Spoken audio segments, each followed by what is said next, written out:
mecha mi kudo le wenu kwe koi we adade alo atomo dimbo o umblo yi yede lobo so yan te oji do o na we vi ropotin ma do dio vivu ropotin be loro Deborah Samuel bo ye me do awon li sin totally gbe don le ye yin hwande eyin awun ya glodo wido e dodole e dodo ma o meku imeti o bo wenenu emblo ye o ndo khole le bo mele do le nte hungba yi se no che don le me ma tre me ye gen ira do le me ne le na do ko bo to na kwedo le o ye ja ko sunji bro le yin te hungba le yin kunu ado nu gbomo le yin we yin me do nu idoe egbedion mi ro si se we do le gbeto ehu eko hu gbomo din e wa bo adozo we a e wa bo se divi bo gbota nu me we a e wa bo se divi bo fun adonu yonu koko no de fi oton bo kodo ko me we a o nu edo ede o eyin livi ro pogbe a do Nigeria sin to o me ne awon li si to o me do ede ne bo fi wewe nu o de town e weyin tota e loro plateau epo tota e ro benue opo me bo hoine o e don trilibo don gboja mi ka nu ne do e din so we a bo e do mi na do ta won mi aro le male mapo tu elewe do nu mo cotton blow e bo nu e ye de tun bo no blow yo ne no wi se no le do ye babo na sun yi se o sin ai kun gba onji nu e do e de kakabo e do mi de lewe do kodo e do mi me yi se no mi me no ya kun we dagbe ton le kede do kodo we o eni o nu na fe uso mo anu ya mo do le hun mi de le o de mi mo no ba do me de bu ni jemiji a o e we so mi o kodo pon mo e lo e mi de kere kodo ya me do kodo ele supo ye de neyin o ye we no katolika si agbon to mi na do katolika nu le ye de le we fa hu gan Kristu sento le biwi hu do e de le no mo do e o e re na do de po me le opo e re na do de po me le opo mi hin mi ano po bona se ko alo mi ano po bona do ndi ye blo nu e na blo nu e ku gbo po e blo biwi nu yen to e o yen podo malenu de po na jije no fi de bo mi ra mi o de kodo po egbere pon yen sun tu ene bo me bi o tu ene nu yen dai ye de no le blo kwede le nu bra mo te do don me do po cho me lele o ye se ndi a ye we no katolika ton do o to o me don le o ye lo be nu bodo le nu okun yo bo ye di do e o me le do le o nu mo mu nde ku imo gbere o ma uzo ato se do nu no gon to ton me a ma o se azoton ato me na pe nu kun do viton le wu me na jerun viton le ta me le o de to be lo do equipping the persecuted me le o ye go si America to me don bo wa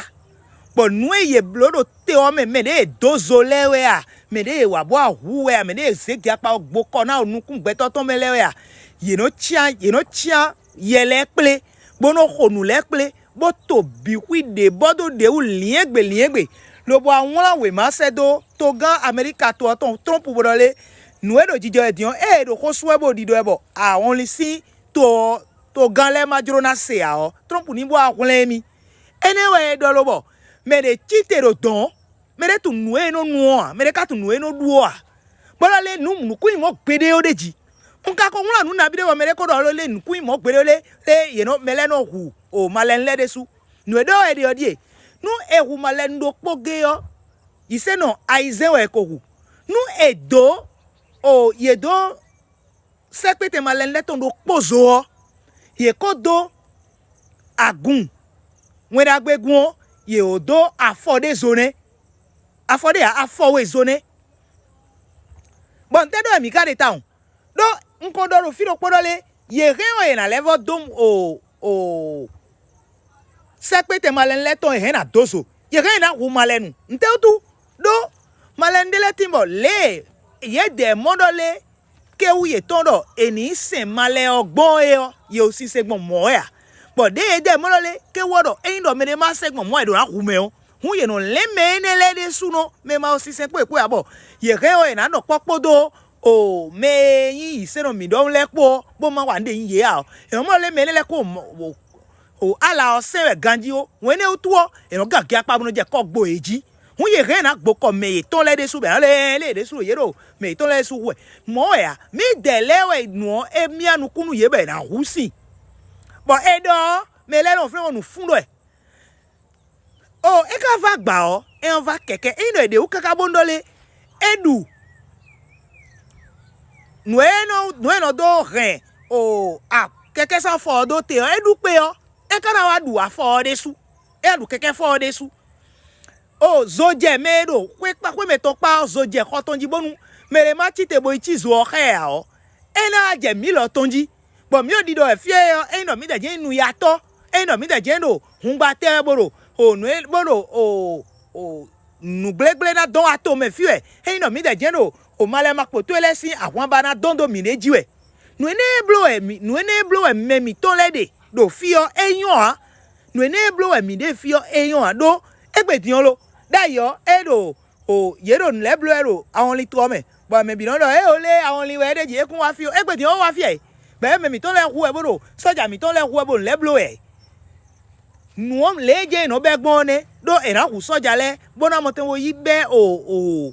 àwọn li anu etole bona mo ten lo na je me ma do ndu sise ro po sen pe epo ale jibra kan e bo hu parada lo mo mo ten bo yi to lo bo di oyin konu fio aso etone ma o kana lobo ena yin mo ro fia ye na ma o na blobra na ache ye me yin o lopa zo ato mi tole pono zo ato mi tole bo ye na pe o lobo o adaka ho to enele o ena de esin to mi to bo mi amonu kunu